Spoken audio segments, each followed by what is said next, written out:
To welcome everyone to the Wednesday, February 15th, Town of Monroe meeting. Can we all rise for the Pledge of Allegiance?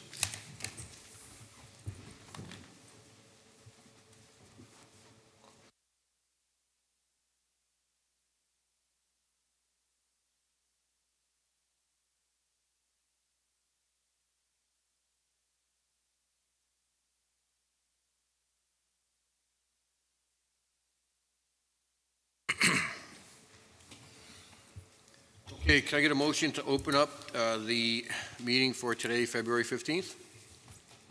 I will make that motion. Bingham to second. Call the question. Bingham, aye. Poole, aye. Cardone, aye. Scancarello, aye. So moved. Okay, first off, my apologies for being unavailable last week. Thank you for handling the meeting, Councilman McGinn and board members. It's very much appreciated. I did get a chance to view about half of it, so. You did a great job. Well, all he did was talk. Of course he did a great job. So, Wow. yeah. Okay. Well, welcome back. Welcome back. So, good evening. How we doing? Good. Okay, community announcements. Tax collector. So the tax department continues collecting taxes through March 31st, Monday through Friday, 9 a.m. to 2 p.m. Again, this Saturday, not this Saturday, but Saturday, February 25th and March 25th from 9 to 12, the tax collector's office will be open on Saturdays. Payments made during the month of February right now are accruing a 1% penalty.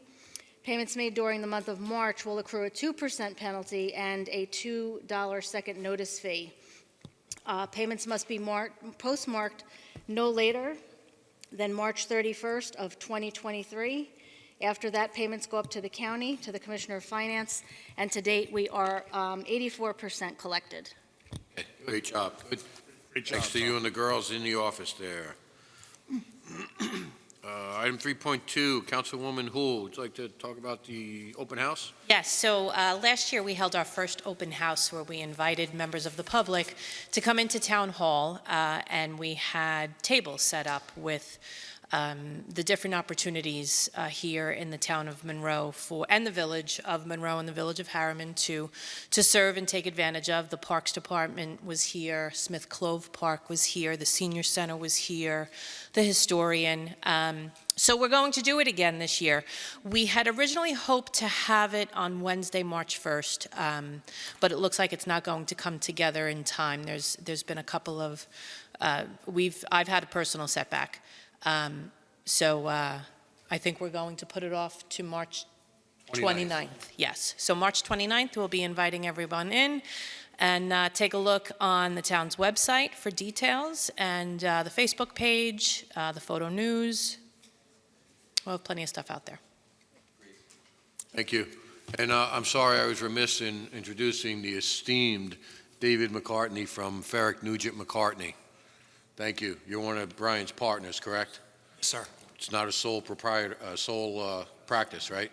As much as he'd like to think it is sometimes. Okay. All right. Thank you. Okay. Item 4.1 is the set the public hearing for the DG Management Park District. So we have that resolution in front of us. Dave, can you just brief us on this?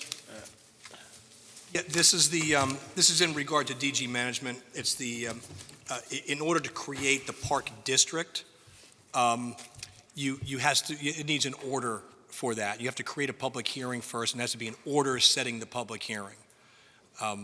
And that's the idea: is to create a district, and that where you can assess and collect taxes from the residents that are benefiting from it and have them bear the cost, but do it through a formal district that way so that the costs aren't borne by the whole community. Okay. So I will make a motion to set that public hearing for the town board meeting on Monday, March 6th, 2023. I'll second that motion. Any other discussion? At 7 p.m. or immediately thereafter? Sorry. There you go. Any other discussion? Call the question. Bingham, aye. Poole, aye. Cardone, aye. Cancarello, aye. Good night. So moved. Item 5.1 is the acceptance of minutes from February 6th, 2023. And thank you, Madam Clerk, for completing those in a extremely expedient fashion. Who will make a motion that we accept the minutes from the February 6, 2023 Town Board meeting? Bingham will second. Question? Bingham, aye. Pool, aye. Cardone will abstain. Cancarello, aye. Good night. Okay. Item 6.1 is the general fund abstract.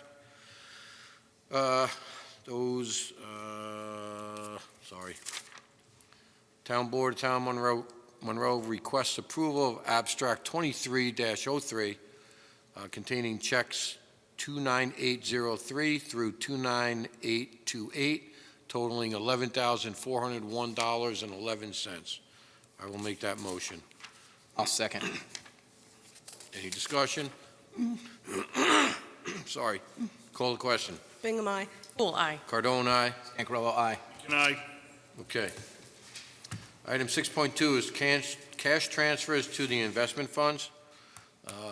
Be it resolved that the Town Board of Town Monroe requests approval of abstract number cash 2023-01 to investment funds, which is in New York class, totaling $6,528,000.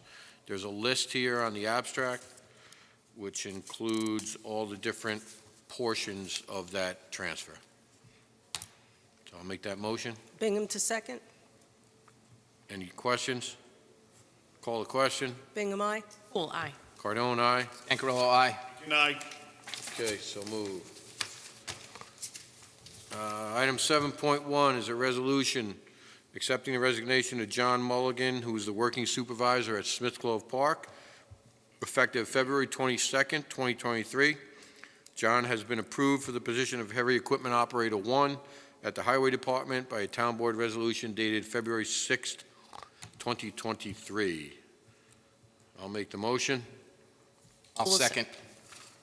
Councilwoman Houle, beat you to it. She did. Call the question. Bingham, aye. Pool, aye. Cardone, aye. Cancarello, aye. Good night. Okay, so moved.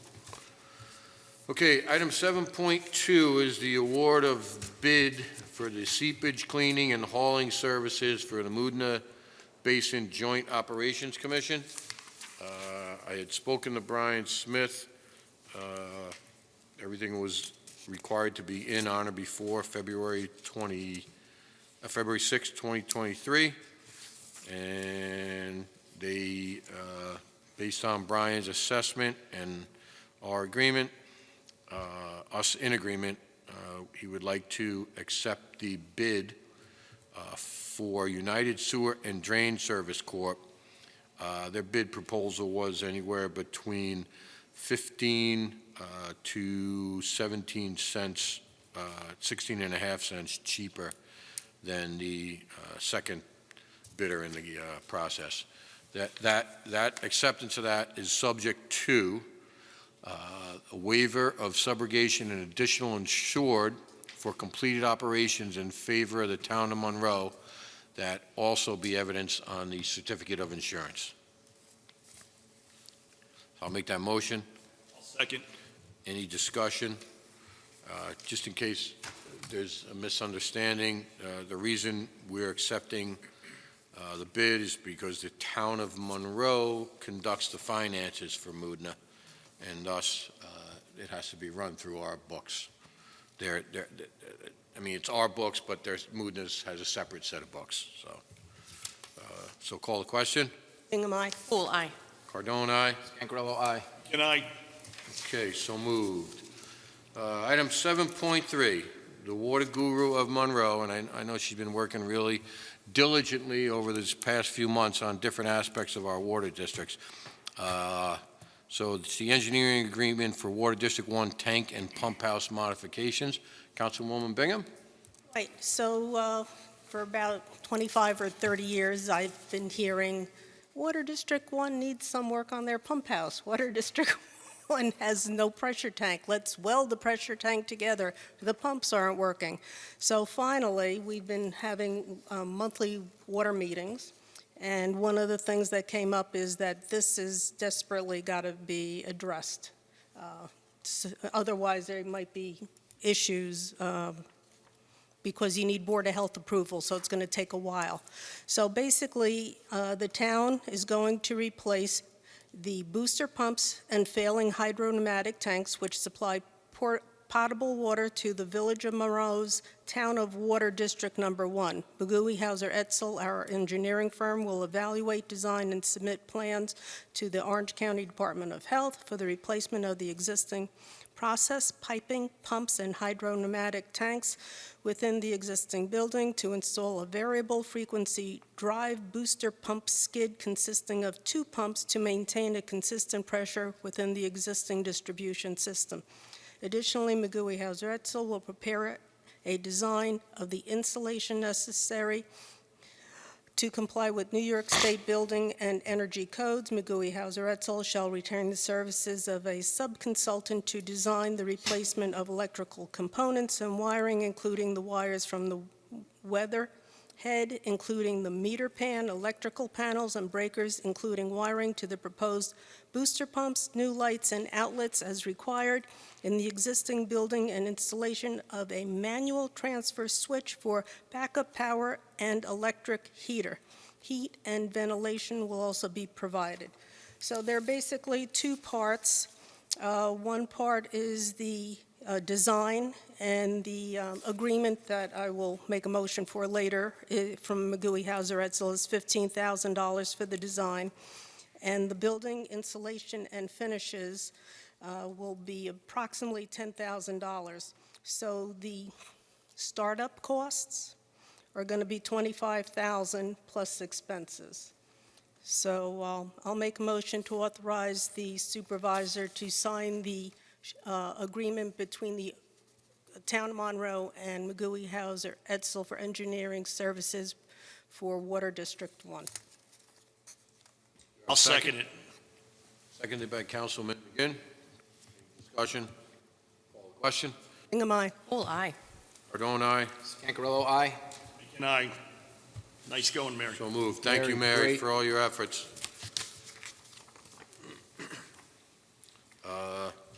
Anything else on that? No. No? Okay. You didn't tell McGinn that you and I got together and we did Water District number 12 before, getting his accomplished, right? I thought we were going to do 8 and 14 and all those others. No, thank you, Mary. All right. Item 8.1, under old business, we need a motion to amend the fee schedule to reflect the changes regarding the adoption of local law 3/2023 regarding the establishment of a registry for all rental properties in the town. That said, go ahead, Councilman. I'll second that motion. Oh, okay. Call the question. Hingham, aye. All aye. Cardone, aye. Scancarello, aye. Do we have the, actually, I should have said seconded for discussion. Yeah, I know. Second for discussion. Yeah, I got Do you. we have, Did you say aye? aye? All right, okay. Aye. Well, the aspect of this is we need to discuss the fees associated with the rental registry. So. Right, you want to, Might as well. yeah. I think we need to also discuss.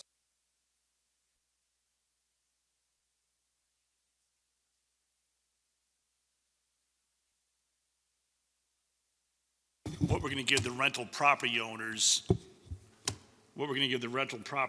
how much time we're going to give them to come into compliance with the new law. So I think we should probably discuss both those matters. And How much time do you think, April 1st, May 1st? I give them to May 1st. Okay, That's a little more than 2 months. Should be more than enough time to adequately address the sections of the new law to bring their properties into compliance with it. And at such point, after that, we will then, commence, code enforcement on it. should constant contact, and also the town website put out that information on the new rent, on the rental registry new law. And this way, everybody's aware of it, they know what it is, and if there's a way through our tax rolls and assessor's office that we can identify those properties and notify them accordingly, we can do that as well. If not, then we'll just have to suffice with posting it on the website and using constant contact. All right, so with respect to the fees, are we making these fees we're incorporating an application fee, and then are we attaching some sort of addendum to the fee with respect to the amount of bedrooms in each home, amount of square footage? I'm just throwing it out. Yeah, I mean, the old law, I don't believe did that. I think it was a flat fee, right? What was it? It was 500. 500. I was gonna say 250. Mary, you're right on that. So yeah, I mean, I think we should, listen, I'm open to suggestion, but I think probably keeping it a flat fee just for, because you know what? If you start doing a sliding scale on it. Per unit, then? Yes, definitely per Okay. unit. Because, yeah, if you have multiple units, then you should be paying per unit. Right, absolutely. But, yeah, have it per unit. But I think if you start doing a sliding scale on, bedroom and occupancy, there'll be all sorts of scamming going on anyway to get out of those fees. Okay. So I think if you just do per unit, a fee per unit, then it's pretty black and white. And if you're scamming on the units, then you're in violation of the law and let the chips fall where they may. Counsel, does that sound, Counselor, are we good with that? I think you're spot on with all your observations. All right, thank you, sir. Ed, Mary? No, I think that's fair. There still have to be like a fire inspection fee and an annual renewal fee because they're allowed. So I'm good with it being per unit. Well, the law requires an application fee, an initial fee, and then the renewal fee. Right. So the application fee would be the $500 $500. fee. Yeah, I think Keep that's it consistent with the old law, Per unit. per unit. unit. Because, the landlord is going to pass that on to the renter. So if you Right. really jack it up a lot, rents are already high for our residents. I'm in total agreement with you on that. The issue has become the quality of life for many people throughout all the parts of the town. If no one has been aware of the situation that happened over on Edward Place about a month ago, there were 16 occupants in a residential home that were found unresponsive, carbon monoxide poisoning. It was probably twice as many people that should have been in there sleeping. And the village, the state police, Orange and Rockland, MOVAC, we're all, along with the fire department, we're all on scene. And 4 people, I believe, were taken to the hospital. There were 16 people, and I think 4 children out of that 16, the way I read the report. So, I mean, I would hate to see that happen again. That Yeah, could have been a big tragedy. Big tragedy. And there's quite a bit of that going on. I mean, we have the issue with the old Karen house up the street here with 15 cars. There was 15 cars there the other day when I passed. So, Again, listen, a lot of the landlords are decent.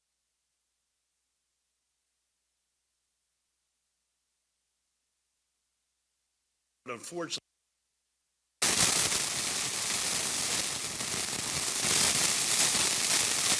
George.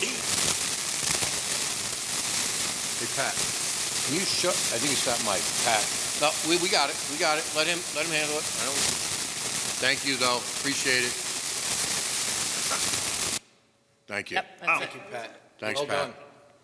done. yeah, and listen, again, there's a lot of decent landlords, but we've had this happen, and it is affecting the quality of life for residents that live in the town. And the only way to address this is through this local law. And again, those landlords that have been decent, law-abiding, maintain their properties, and are part of the community, that's great. And this isn't, they have nothing to fear. Those that have bought houses and divided them into rooming houses and use them for commercial premises and don't keep the property, well, then they do have something to fear, and we're going to bring it. So, set the application fee for 500. What are we talking about, a renewal? Well, we also need an initial fee for that initial inspection and then the renewal fee. So, We have fees in place for them now? Short-term rental, it's 500 for the short-term rental application. That's why I thought 500 would be consistent. The fire safety is $100, and the annual renewal is $50, because it shouldn't take the building inspector that long to review the paperwork. so we could keep them consistent. Councilwoman McGinn, would you like to make that motion? And again, these would be per unit, yes. Okay, I'll make the motion that we,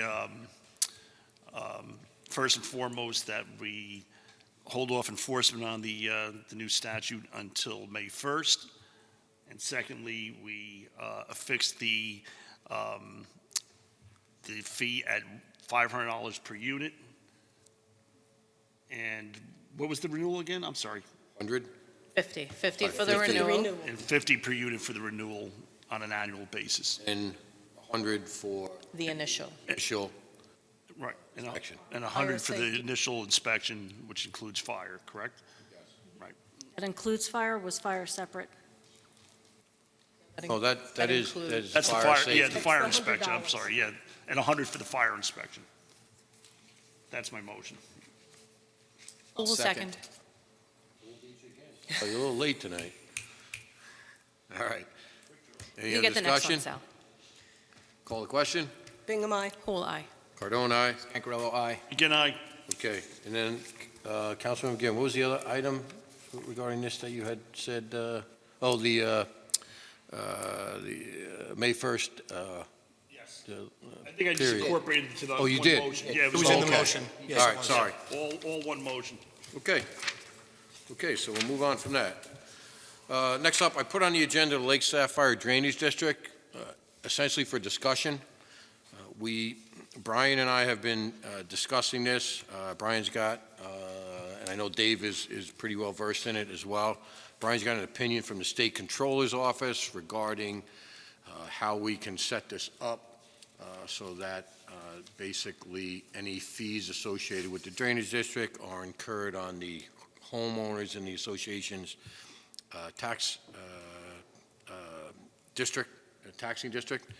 And would you like to explain the liability aspect of why, because it's a drainage district, and the fact that we technically don't have to take ownership, but in more times than not, you do have to take ownership of the district? Yeah, I mean, we're still looking at the legal issues and, trying to examine what's the best way to handle it. But, the issue is if the town steps in and grabs control of the dam and starts, working on it and expending funds and doing the work, it could give rise to any, first of all, now you're spreading the cost of that across the entire community rather than just the people that are benefiting.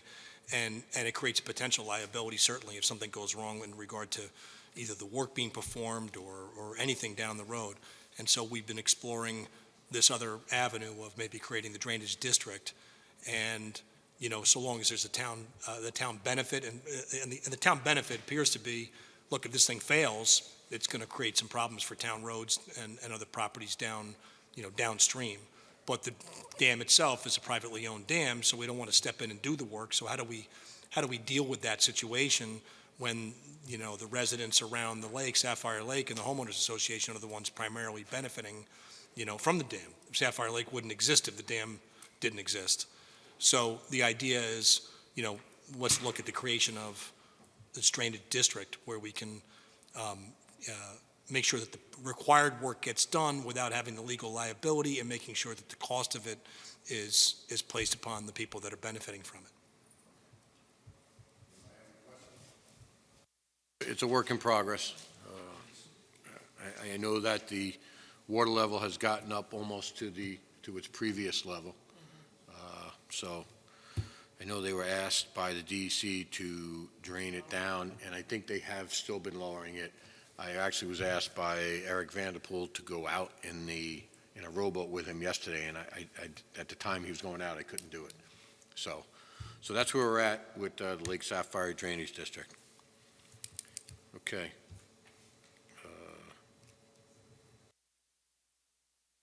Highway Superintendent Pat Patterson, do you have anything to add?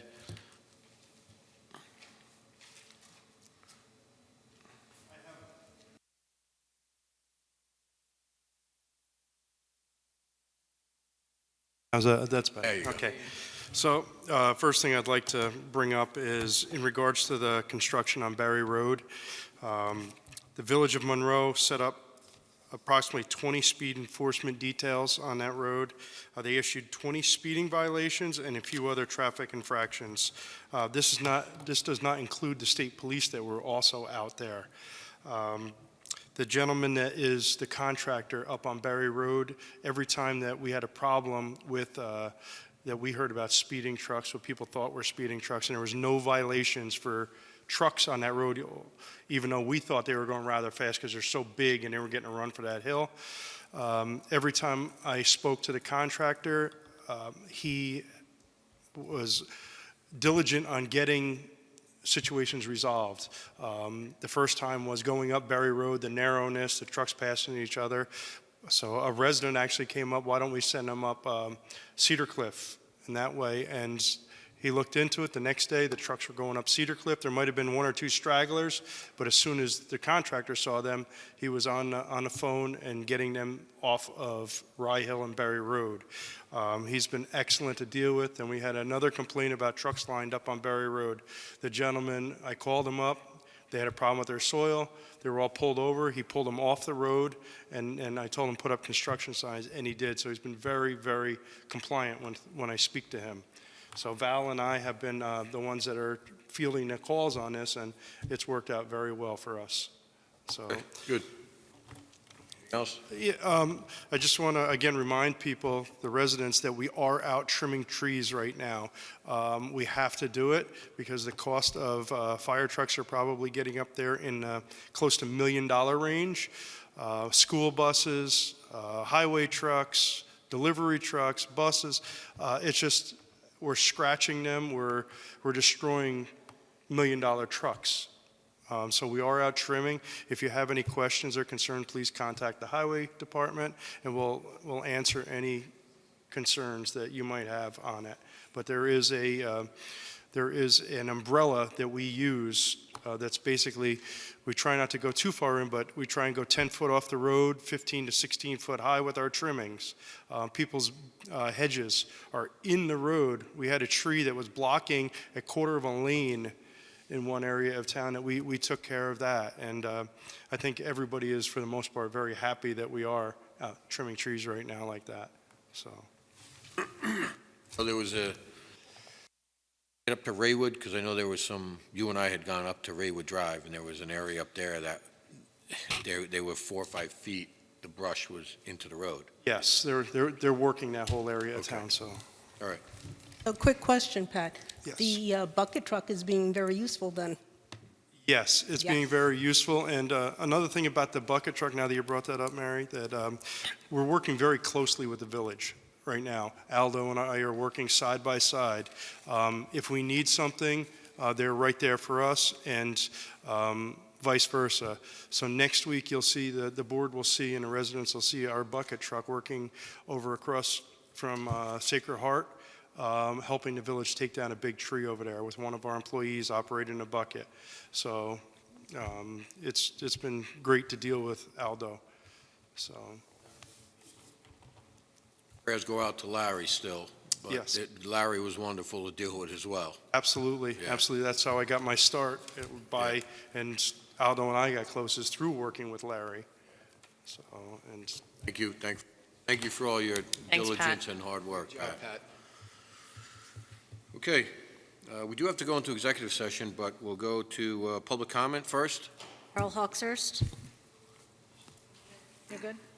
That's all that's signed up. All right, I'll make a motion to go into executive session to discuss litigation settlement. I'll second. You beat everybody, good. Call the question? Bingham, aye. Full aye. Cardone, aye. Gangrel, aye. Again, aye. I let him win. Yeah, you let him win. There's papers in front of you. Okay, I'll make a motion to return to the regular scheduled meeting of Wednesday, February 15th, 2023. I'll second. Call the question. Bingham, aye. Full aye. Cardone, aye. Gangrel, aye. Good night. Okay. Item that was discussed in executive session, I will make a motion to deny the application for a gaming application for the Music for Humanity which was dated, what was that, January 10th, 2023. I'll second. Call the question. Bingham, aye. Full aye. Cardone, aye. Gangrel, aye. Good night. So moved. Councilwoman Bingham? So we have, I'll just preface it by saying we have 3 certiorari agreements we were asked to pass resolutions on. So go ahead, Councilwoman Bingham, you're on. Okay, so this one, I'm just going to read one whereas because it has the name in there. Special Counsel Friedrich Nugent McCartney P. LLC for the town has approved the settlement of this matter as recommended by the town assessor, and all professionals employed by the town recommend that it is in the best interest for the town to resolve litigation entitled FBG Shop Center LLC, C/O Home Depot number 1284 versus Town of Monroe et al. Under Orange County Supreme Court Index number 00406. 1/22 pursuant to the terms and conditions set forth in the settlement documents annexed hereto in as Exhibit A. Now therefore be it resolved, Section 1, all whereas clauses are hereby incorporated by reference as those set forth in full herein. Section 2, special counsel for the town is hereby authorized to execute a consent judgment to resolve FBG Shop Center LLC C/O Home Depot number 1284 versus Town of Monroe upon the terms and conditions set forth in the settlement documents annexed as Exhibit A, because such settlement of the litigation is in the best interest of the town. And Section 3, this resolution shall be effective immediately. The question of adoption of the foregoing resolution was duly put to a roll call vote, which resulted as follows. A motion, I'll second it. Call the question. Bingham, aye. Full aye. Cardone, aye. Gangrel, aye. Good night. Okay, so moved. Councilwoman Hool. Whereas Special Counsel Friedrich Nugent McCartney PLLC for the town has approved the settlement of this matter as recommended by the town assessor, and all professionals employed by the town recommend that it is in the best interest for the town to resolve the litigation entitled Tubco, Inc., care of CBRE Bulos Property Management, care of TD Bank North, number TDC 0436 versus the town of Monroe and others, under Orange County Supreme Court Index number 00406/22 pursuant to the terms and conditions set forth in the settlement documents annexed hereto as Exhibit A. Now therefore be it resolved that Section 1, all whereas clauses are hereby incorporated by reference as those set forth in full herein. Section 2, special counsel for the town is hereby authorized to execute a consent judgment to resolve Hubco Incorporated, care of CBRE Bulos Property Management, care of TD Bank North, number TDC 0436, Town of Monroe, upon the terms and conditions set forth in the settlement documents annexed as Exhibit A, because such a settlement of the litigation is in the best interest of the town. Section 3, this resolution shall be effective immediately. I make a motion that we pass this resolution. Bingham to second. Question. Bingham, aye. Full aye. Cardone, aye. Good night. Councilwoman Scancarello had to grab a call. Okay, so I'll read the resolution he was going to read. Now therefore be it resolved. You guys read the whereases from the top down? No, just the very last one. Just like, no, okay. Whereas Special Counsel Ferrick Nugent McCartney, PLLC, for the town has approved the settlement of this matter as recommended by the town assessor, and all professionals employed by the town recommend that it is in the best interest for the town to resolve the litigation entitled Centro NP Monroe LLC, care of Brixmore, that's Brixmor, number 1144, comma, care of TD Bank North, number TD 0436 versus Town of Monroe et al.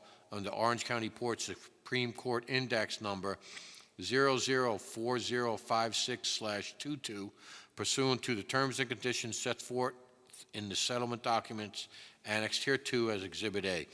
Now therefore be it resolved, Section 1, all whereas clauses are hereby incorporated by reference as though set forth in full herein.